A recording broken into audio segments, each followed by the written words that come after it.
تسمیہ میں رحمان اور رحیم کا معنی۔ علامہ راغب اصفہانی لکھتے ہیں، رحمت اس رقت قلب کو کہتے ہیں جس کا تقاضا یہ ہے کہ مرحوم پر احسان کیا جائے۔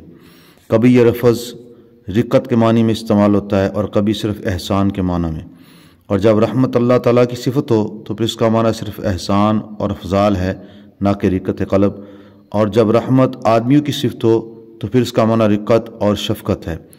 رحمان کا اطلاق اللہ تعالیٰ کے سوا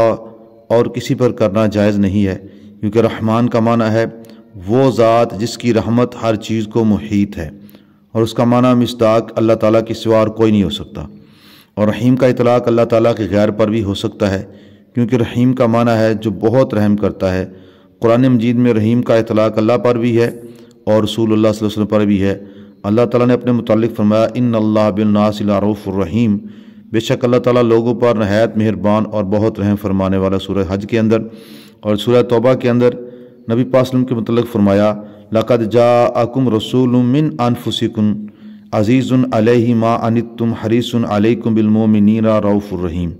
بے شک تمہارے پاس تمہیں میں سے ایک عظیم رسول آئے جن پر تمہارا مشقت میں مبتلا ہونا دشوار ہے، وہ تمہاری بھلائی پر بہت حریص ہیں اور مومنوں پر نہایت مہربان اور بہت رحم فرمانے والے ہیں۔